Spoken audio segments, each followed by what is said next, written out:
Madame Kaindo Zawadi est analyste politique, c'est notre deuxième invitée. Bienvenue madame. Merci.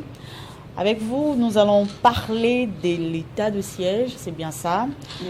à quelques jours sûrement de la 85e prorogation de cette mesure. Plusieurs voix s'élèvent déjà pour exiger la levée de l'état de siège. Qu'en pensez-vous? Je rappelle que vous êtes également notable du Nord Kivu. Merci beaucoup, madame. Nous devons nous rappeler que l'état de siège est parmi les mesures d'urgence, mesures exceptionnelles, par laquelle nous attendions une répression radicale pour la stabilité de la province et toutes ses villes et tous ses villages. Mais ce que nous ne sommes pas en train de récolter comme fruit. Et cela inquiète donc. S'il n'y a pas ce qui avance jusque-là, il nous faut changer à tout prix la mesure d'urgence, les ramener dans les normales et revoir d'autres résolutions. Quelles sont les résolutions que vous proposez par exemple? Je me rappelle d'une personne qui a dit que lorsque une équipe chargée... Donc vous optez carrément pour la levée de l'état de siège, pas pour l'évaluation? Nous optons carrément sur la levée des mesures d'urgence, état de siège. Parce qu'une personne a dit que lorsque dans les troupes qui mènent la sécurité se trouvent à avoir des non-résultats, il faut savoir que quelque part il y aura des infiltrés dans ces troupes-là. Donc quelque part il y aura à revoir plutôt ceux-là qui sont censés à nous donner la sécurité, qu'ils revoient peut-être quelque part les troupes pourront être infiltrés par ceux-là qui mènent, qui poussent cette insécurité qui ne va pas finir finalement. Alors, pour vous, tout a été mauvais. Pendant les 3 années de cette mesure, il n'y a pas eu quelque chose de positif, Madame Zawadi? Pour tout avouer, avec le misère, avec cette amertume, les villes meurtrières, les villes insécurisées, une insécurité sans nom. On ne peut plus parler de... Ah, il y avait eu un résultat. Puisque le peuple s'attendait peut-être à une résolution, cette fois-là, radicale et plus rapide. Et vous venez de citer là, au moins 85, combien de fois qu'on va... 85e fois, la 85e voilà. fois, ça sera bientôt sûrement. Nous croyons que la mesure en question a épuisé ce qui pourrait être cette technique et nous n'avons pas récolté les bons fruits plutôt, malheureusement. Et comment récolter les bons fruits? Au cas où cette mesure est encore prorogée dans quelques semaines, qu'est-ce que vous proposez? C'est mal de apparemment, c'est pas facile de lever l'état de siège. Parce que ça fait plusieurs mois déjà que les élus, surtout ceux du Nord Kivu, exigent la levée de l'état de siège. Apparemment, ça ne sera pas fait dans les jours qui viennent. Qu'est-ce que vous proposez? Ou quel conseil vous donnez pour qu'il y ait quand même de fruits pendant cette mesure prise en 2021? Malheureusement, ça sera un mal de ne pas écouter les cris d'alarme de ce peuple qui continue à gémir dans sa peau.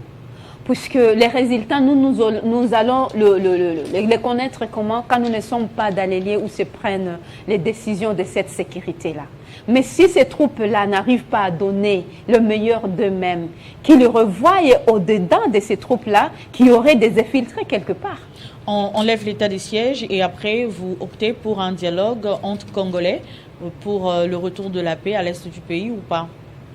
Les souverains primaires, c'est un juge suprême.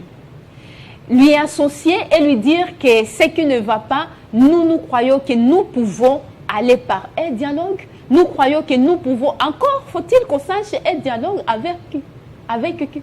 Les peuples, entre nous, ou bien les envahisseurs qui s'installent déjà dans certains villages de cette province. Les dialogues entre qui? Nous, on ne comprend pas. Nous croyons que nous sommes dans un État souverain. Nous avons des autorités sur tous les échelons demandés. Et nous voulons attendre de ces autorités une résolution. Puisque quand on se porte garant d'une nation, on croit qu'on a une solution à apporter pour sécuriser la population. Ça, c'est un devoir, ça, c'est une obligation de la part de nos autorités. Nous attendons d'eux cette sécurité-là. C'est une obligation de leur part. Sinon, nous ne pouvons pas nous soulever et dire, voilà, de nous-mêmes, nous pouvons sortir de ce que nous allons imposer notre loi. Ça va tourner à un jungle finalement. Où serait la place des autorités?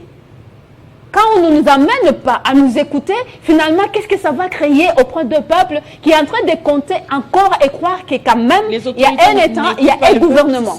Pardon? Vous pensez que les autorités n'écoutent pas le peuple? Nous sommes en train de revoir 85 fois la situation. Et si vous êtes à Goma, vous n'avez pas la vie, madame. Si vous êtes à l'est du pays, vous n'avez pas la vie, madame.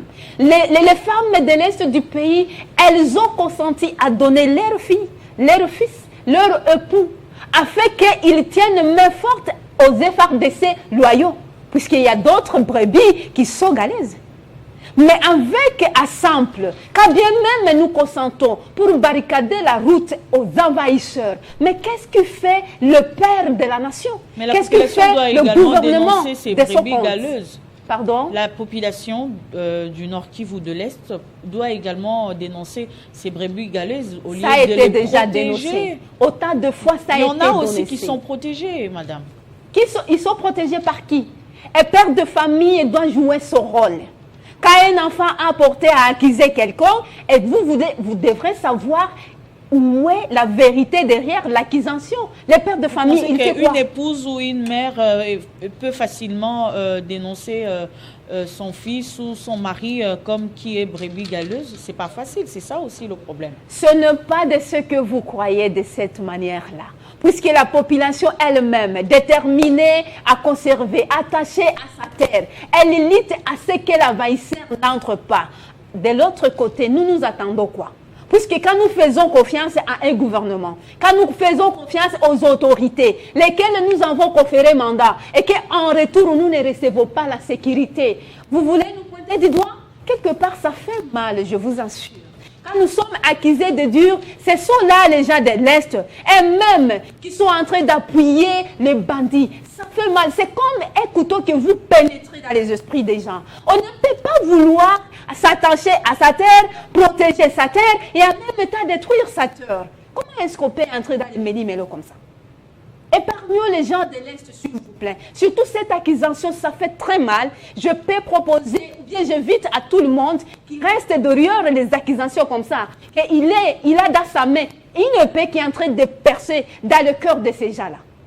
S'il vous plaît.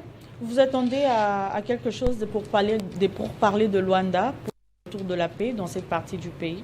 Moi, je crois que nous sommes un État souverain. Avant qu'il y ait les Luanda ou bien tout est... ordre étranger qui peut venir dire nous emboîter les pas, nous sommes un État souverain. Qu'est-ce que nous faisons de cette souveraineté que nous avons de nous-mêmes? Si nous sommes disciplinés, si nous pouvons créer un caractère, si nous pouvons nous déterminer de faire l'ordre chez nous, nous pouvons le faire. Moi, je me répète, je dis, lorsque dans une équipe qui est chargée de donner la sécurité, ça ne donne toujours pas cela. Il faut savoir que quelque part, il y aura des infiltrés dedans. Et maintenant, le père de la famille, le gouvernement, quel est le mandat? Quel est le mandat plutôt? Quel là cherche qui est en train de faire souffrir le peuple? C'est ça la mission. C'est ce que nous attendons. Sinon, nous n'avons pas intérêt de retourner comme si nous sommes dans les jungles, alors que nous sommes en train de vouloir emporter les pas vers un développement. C'est un cru de ce peuple ici qui se demande où est un héros, où est le Lumumba, où est Laurent Désiré Kabila, où est Mamadou Ndala, où est ces gens-là? Je suis là, vous êtes là, nous tous, quand nous avons le patriotisme à nous-mêmes, nous pouvons nous dire, on peut conduire les choses de nous-mêmes. Vous êtes une femme, pour vous, quel doit être l'apport de la femme aujourd'hui pour le retour de la paix dans la partie est du pays? L'apport de la femme, c'est que la femme, dans son être, elle est l'amour. Et la femme, quand elle donne l'amour, elle donne son éducation par conseil de ce que nos enfants, nos époux, nos filles, nos garçons, nous avons un pays à protéger pour notre bien-être le lendemain. Cette femme-là, elle est d'accord qu'on accompagne même le FRDC dans les champs de bataille. Cette femme-là, elle est d'accord qu'il y ait des pourparlers. Encore faut-il qu'il y ait la sincérité dans ces pourparlers-là. Cette femme-là veut à ce que tout le monde sorte l'amour sincère pour une patrie. C'est la voix de cette femme-là. C'est elle qui est en train de subir tout ce qui se passe sur les fronts. C'est elle qui est en train de pleurer son fils. C'est elle qui pleure son époux. Et en même temps, elle est violentée. Et en même temps, on lui prive à ne pas allaiter en ayant une conscience saine. Cette femme-là porte toute cette montagne des atrocités qui sont en train de fragiliser le pays. Mais elle est là pour dire, nous sommes prêtes. S'il faut barrer la route aux envahisseurs, s'il faut dire non aux corps internationaux, nous sommes là pour le faire. Les femmes. Les femmes, nous sommes là pour le faire. S'il faut qu'on accompagne les lieux de décision avec sincérité, avec amour d'appartenance à la RDC, qui est notre pays. À prendre les armes, nous sommes prêtes, madame. Nous sommes prêtes de le faire. Moi qui vous voyez là, je n'ai pas de biceps, bien sûr. Soit que je serais déjà dans l'armée et manier une arme. Quelqu'un a dit, pour détruire une nation, on n'avance pas avec le char de combat. Il suffit de pénétrer son éducation et y introduire une poison de corrompre l'éducation. Et la femme congolaise, quand l'autorité n'est pas en train de lui donner marche à suivre, à partir d'un petit exemple, quel est l'habillement des femmes congolaises? Quel est le monde? Quels sont les styles? Comment est-ce que nous mangeons? Qu'est-ce qui est nous-mêmes, notre naturel? C'est quoi à nous? Quand nous n'arrivons pas à sortir cela, quand nous sommes dans les imitations d'ailleurs, nous nous ignorons nous-mêmes, nous nous effaçons nous-mêmes et nous donnons la place à d'autres personnes comme si ce sont eux qui vivront à notre place ici. Où est notre place à nous-mêmes? Ayons confiance à nous-mêmes. Même si je n'ai pas biceps, je vous assure, je ne suis pas d'accord qu'on nous enlève cette terre ici. S'il faut que je me batte, on va m'arracher la terre ici aux dernières gouttes de mon sang. Je suis prête à cela. Et qu'avez-vous dire de ce que font les Wazalendo? Vous les soutenez ou pas? Les Wazalendo, ce sont nos enfants. Nous comprenons que la FRDC a des limites déjà. Et c'est un problème quand même. Nous devons nous dire la vérité à face. Quand déjà une armée nationale pose des limites et nous nous disons, nous vous prêtons main. La fois passée ici, j'ai dit, on nous amène à ces enfants-là, ils ont témoigné ça, des armes, mais les munitions ne corroborent pas, ne marchent pas avec les armes. Alors qu'ils sont là-bas prêts à donner le meilleur d'eux. Et aussi le traitement entre les Wazalendo et les FRDC est différent. Et deux fois même, c'est la FRDC qui tire sur le Wazalendo. Et vous voulez que nous continuions à nous donner comment? Mais il n'y a pas de collaboration entre les malheureusement, il y a eu ce témoignage-là. Il n'y a pas eu une collaboration saine. Mais même si on y va sur ce point-là, jusqu'à maintenant ici, il ne fallait pas que Kanyabayonga tombe quand même. Ça, c'était un plat, un peu spirituel. Kanyabayonga, c'est une porte qui ne devrait pas céder à face de ces envahisseurs. Mais quand bien même, il reste encore l'espoir. Puisque le peuple du Nord Kivu, je sais que tous les Congolais aiment le pays. Mais plus ce peuple-là entre dans la mission de l'attachement de la terre. Il ne cesse de pas se taire. Celui-là, il est prêt de donner tout sauf la terre. Et donc, même à l'instant ici, s'ils sont écoutés, s'ils sont attendus, je vous assure, vous le dites, là où il n'y a pas les FRDC, le souverain primaire, les juges suprêmes, le peuple, lui, il va vous dire, moi je me bats et personne ne me retire pas ma terre. Vous avez des précisions sur la situation au Nord Kivu. Quelle est la situation aujourd'hui à Walikale, précisément à Pangi? Précisément à Pangi, je n'ai pas l'actualité actuelle, mais ce qui est vrai... Pangi est tombé ou pas? Ce qui est vrai, il y a des ondits de ces genres-là. Malheureusement, encore une fois, que Kanyabayonga ne devait pas céder ses portes, et il y avait quand même une défense qui était menée par voir nos enfants là, mais les envahisseurs ont pris contour. Ils étaient guidés par qui? Il y a des infos il y a des contradictoires. Il y en a qui disent que Pangui est tombé et d'autres pas. Malheureusement, puisque curieusement, les partis qui sont gérés maintenant par des envahisseurs ne sont pas en train d'être récupérés. Ça nous amène à croire que aussi ça peut arriver que Pangui tombe. Malheureusement, de notre côté, qu'est-ce que nous faisons? 85 fois, révision, ramener la mesure d'urgence, mais que les partis là sont en train de tomber et que nous ne sommes pas en train de récupérer même pas une seule partie. Vous croyez à quoi? Et je suis en train de dire, faisons attention. La RDC, c'est comme un corps. Et le corps est touché dans ce poumon.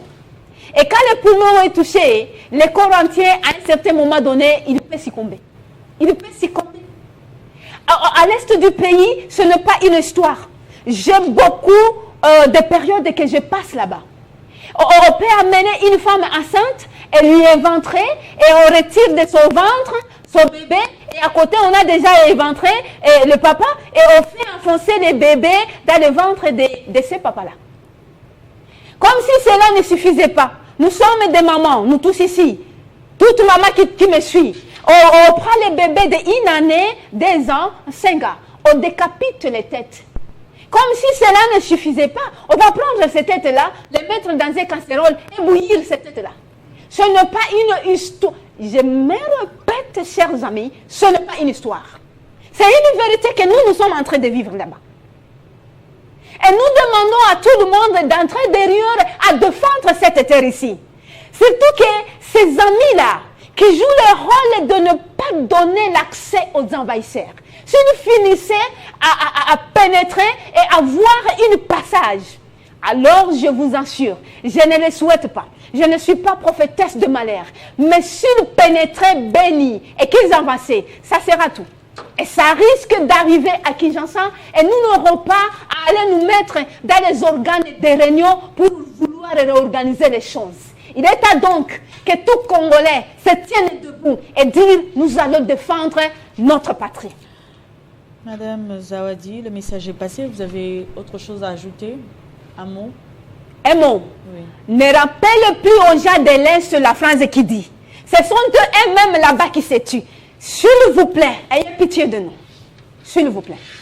Le message est passé, Madame Zawadi. Je rappelle que vous êtes analyste politique. On va prendre le troisième invité.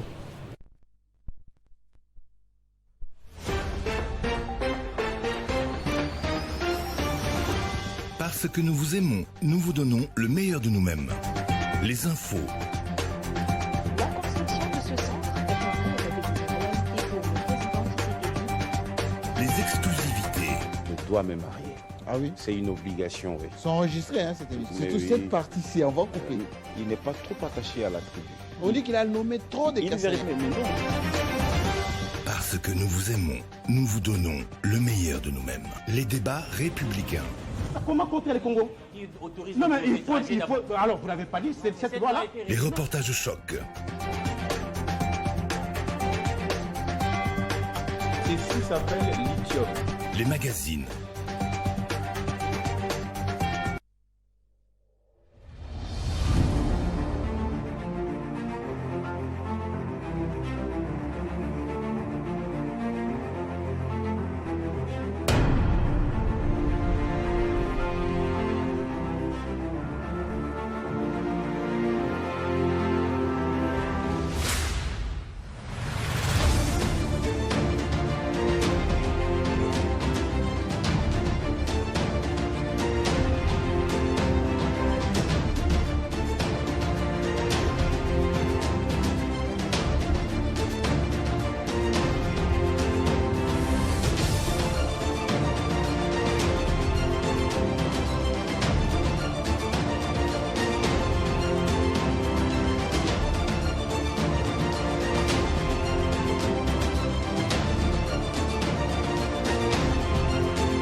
Nous ne pourrons pas prendre le troisième invité. C'est ici que prend fin ce grand magazine Kinshasa Direct. Ne quittez pas vos sièges. Tout à l'heure, à 19h, vous allez suivre la grande édition du journal avec Nathalie Yoko.